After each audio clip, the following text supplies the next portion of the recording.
Good morning. Today we're going to be starting our job application unit. So I'm going to do this on your screens with you using Land School. So it'll just take me a second to take control of your machines.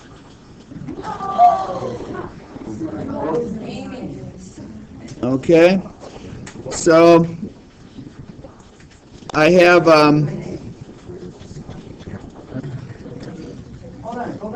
our information on our website. So from our website, I'm going to use a PowerPoint presentation just to talk to you a little bit about resumes. And this is a resume for high school students.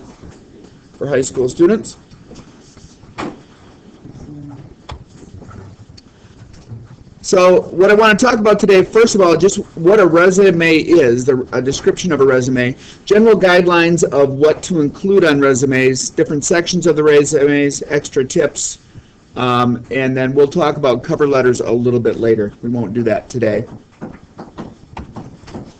First of all, what is a resume? A resume is a summary of your professional history and qualifications. At your age, to get a job at Subway or to get a job at Bill's, you may or may not need a resume, probably not. You'll probably just fill out a job application. However, if you want to get a little bit better jobs and jobs after college, you will need to write a resume. So it's a good idea to get some practice writing resumes now. If you go on to some type of secondary education, they won't teach you how to do this stuff. They'll just teach you math, English, science. They may not have a class where you learn how to do a resume. You may be expected to do that on your own. A resume has a couple different spellings. You can put the hyphens in on the E's, or you can just leave those off. And it includes the following: any career goals you have, education that you have attained, work experience or volunteer experience, and activities that you've been involved with, or any other honors or achievements. You generally want to keep your resume to about 1 page in length. You want to use regular size fonts. The guidelines that I found from the Writing Lab at Purdue say that you want to use between a 10 and 12 point font. Probably don't want to use a 10-point font, probably I would say a 12-point font, and then maybe a little bit larger fonts for important things like your name, things you want to stand out. Use regular size paper. It's 8.5 by 11 size paper. Try to use good paper. You might need to run out to an office supply store to get some good quality paper if you're doing a resume. And use light colors. Okay, here are the different sections of the resumes. The first part, you're going to have your contact information. So you have your name, your address information. If you're off in college, you want to put your college address and then your permanent home address. Your objective, and it might be something as simple as to get a job in the fast food industry for the objective. Education, list any education you have. Right now, most of you is just high school. Any experience. If you have had a job that's paid, you want to list that. If you've had a job that's been volunteer, but it's still work experience, make sure that you list that. You don't have to be paid at a job to list that as experience. And any honors, achievements, activities, clubs, organizations that you've been involved in.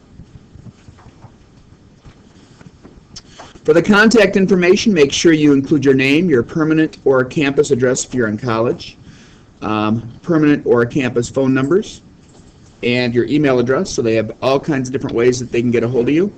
So for example, for Randall Wilson, his address would be 227 Harrison Apartment 5, Madison, Wisconsin, 53601, and his phone number. So make sure you list the zip code, the full address when you're putting your information. And then the permanent address is his home address, maybe where his parents live. Okay? For contact information, a lot of people will use teachers for their contacts, for references, or past bosses, coaches, advisors, people who know you. So again, make sure that you list as much information as you can. If you're going to put a teacher, use their school address if you're going to list them as a reference. Okay, there's two different approaches when it comes to objective statements. The first one is brief and to the point. You want to keep it nice and simple. The second way is you could give a detailed description of the desired position and be very, very specific in what you want. You have to decide which approach is best for you. For most of you, since this is going to be your first resume, you may want to keep it brief and to the point. Okay, so the first approach, brief. Here's a sample of what that would look like. To obtain a summer internship in sales marketing at Owens Corning, a full-time position as a system analyst, or a summer internship as a project engineer. Those are all very brief, objective statements. The second one is more descriptive. A summer internship in a sales marketing position at Owens Corning, where I can employ my team, building skills, and versatility to create new ideas. That is just a sample of a more descriptive objective. Okay. In the education section, you want to begin with the highest level of education or achievement and include any universities you've attended. If you have attended a university, majors, minors, GPA, date of program completion, then you would list high school. You don't have to list middle school and elementary school. So only go back through high school.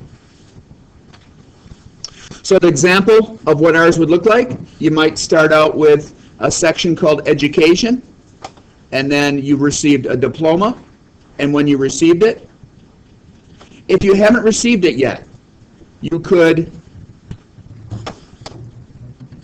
put expected date of graduation. So maybe for us, I'll put expected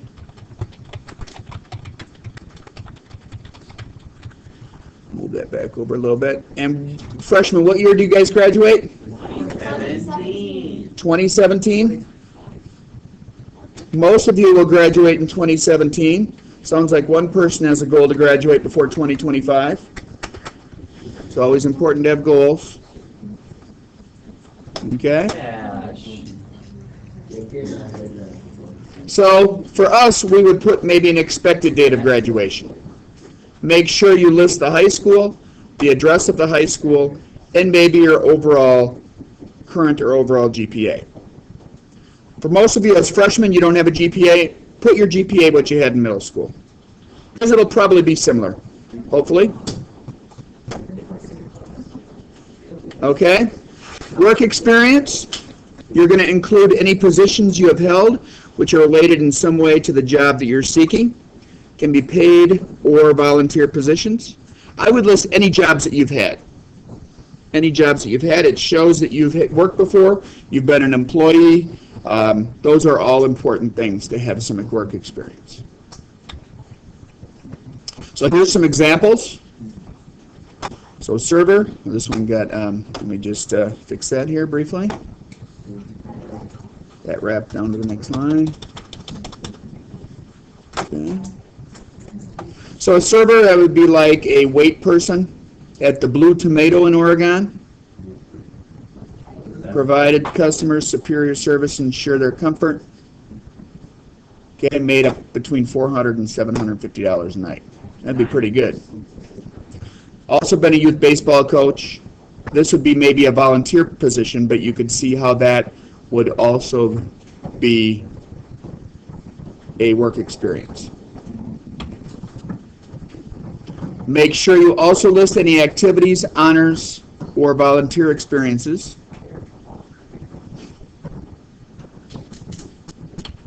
So, that is